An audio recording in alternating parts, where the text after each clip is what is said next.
ಬಿಟ್ಟು ಬಿಡಿ ಮುನಿರಾಜು, ಅರ್ಥ ಆಯ್ತು. ಸಂತೋಷನ್ನ ಆತನ ತಂದೆ ತಾಯಿ ಹತ್ರ ಕಳಿಸಿ ಅಂದ್ರೆ ಓಕೆ ಅಂತಾನೆ ಟೋಕನ್ ಮುನಿರಾಜು.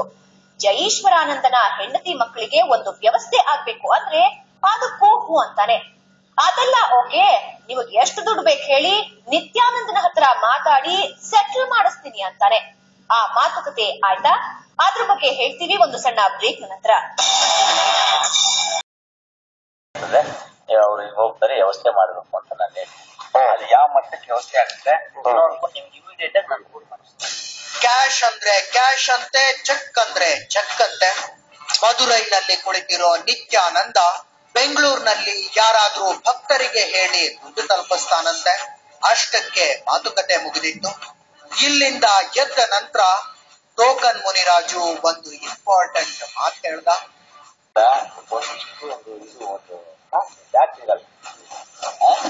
ಎನಿ ಟೈಮ್ ನೀವು ನನ್ನನ್ನ ಒಂದು ಮಠದ ಎಕ್ಸಿಷನ್ ಅನ್ನೋದಕ್ಕಿಂತ ಮಠದ ಭಕ್ತ ಅಂತ ಹೇಳಿ ಮಮ ಭಕ್ತಾನ ಮಮ ಅಧಿಕ ಮತ ನಾವು ಪ್ರಾಣ ಕೂಡ ರೆಡಿಯಾಗಿ ಎದುರುಗಡೆ ಓಡಾಗಲ್ಲ ನಾವು. ಇದು ಮೊದಲನೇದು. ಅದ ಓಡೋದು ತಪ್ಪು ಮಾಡಿದ್ದು. ಎದುರುಗಡೆ ನಿಂತಿದ್ರೆ ಯಾರಾದ್ರೂ ಎದುರಿಸ್ತಾರೆ. ಸಾವಿರಾರು ಸರಿ ಹೇಳಿದ್ದೀನಿ. ಆತ ಏನಂದ್ರೆ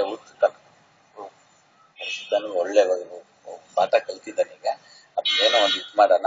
ನಾನು ಕೈಲಾದಷ್ಟು ನಾನು ಮ್ಯಾಕ್ಸಿಮಮ್ ನಿಮ್ ಪರವಾಗಿ ಇಷ್ಟು ಹೇಳಿ ತಮ್ಮ ಪಾಡಿಗೆ ತಾವು ಎದ್ದು ಹೋಗೋದಲ್ವಾ.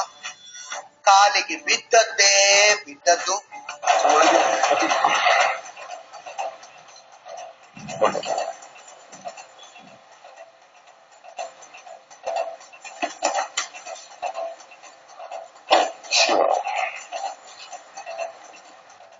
ಬಿಡ್ರೋ ಪುಣ್ಯಾತ್ಮರ, ಬಿಡ್ರಿ. ಕಾವಿ ಬಟ್ಟೆ ಕಂಡು ಬಿಟ್ರೆ ಶಿರಸಾಷ್ಟಾಂಗ ಹಾಕ್ಬಿಡ್ತೀರಲ್ಲ. ಅವರು ಯಾವ ಸ್ವಾಮಿನೂ ಅಲ್ಲ, ನಮ್ಮ ರಿಪೋರ್ಟ್ರು.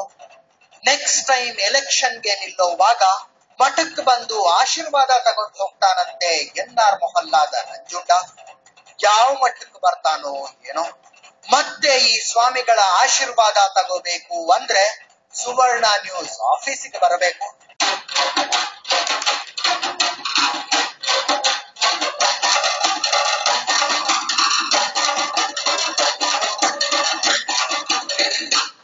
ಇಲ್ಲಿಗೆ ಡೀಲ್ ಮಾತುಕತೆಯ ಮೊದಲ ಹಂತ ಮುಗಿದಿತ್ತು.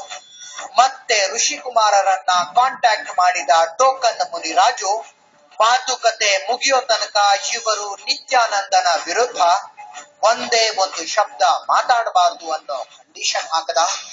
ಆ ಮಾತನ್ನ ಖುದ್ದು ನಿತ್ಯಾನಂದನೇ ಹೇಳಿದ್ನಂತೆ. ಆದ್ರೆ ಋಷಿಕುಮಾರರು ಅದಕ್ಕೆ ಒಪ್ಪಲಿಲ್ಲ. ಅಲ್ಲಿಗೆ ಡೀಲ್ಗೆ ಗರ್ಭಪಾತ ಆಗಿತ್ತು. ಏನೇ ಆದ್ರೂ ನಿತ್ಯಾನಂದನಿಗೆ ಹಣದ ಮದ ತಲೆ ಕತ್ತಿದೆ.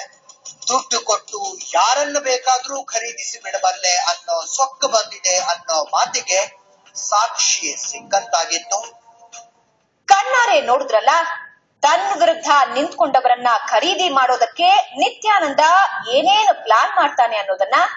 ಹಿಂದೆ ಎಷ್ಟೆಷ್ಟು ಸಲ ಇಂಥ ಡೀಲ್ಗಳನ್ನ ಯಶಸ್ವಿಯಾಗಿ ಕುದುರಿಸ್ಕೊಂಡಿದ್ದಾನೋ ಏನೋ. ಈ ಸಲ ಮಾತ್ರ ಎಡವಟ್ಟಾಗಿತ್ತು. ಆತನ ಪರವಾಗಿ ಡೀಲ್ ಕುದುರಿಸೋಕೆ ಬಂದಿದ್ದ ಟೋಕನ್ ಮುನಿರಾಜು ಹೇಳಿದ ಕೊನೆಯ ಮಾತು ಚೆನ್ನಾಗಿತ್ತು. ನಿತ್ಯಾನಂದನಿಗೆ ತಾನು ಮಾಡಿದ ತಪ್ಪಿನ ಅರಿವಾಗಿದೆ. ಅದನ್ನ ತಿದ್ದುಕೊಂಡು ಒಳ್ಳೆಯವನಾಗಿ ಬದುಕೋ ನಿರ್ಧಾರ ಮಾಡಿದ್ದಾನಂತೆ. ಅದನ್ನ ಒಂದು ಸಲ ನಿತ್ಯಾನಂದ ಬಹಿರಂಗವಾಗಿ ಹೇಳಿ ಅನ್ನೋದೇ ನಮ್ಮ ಆಸೆ.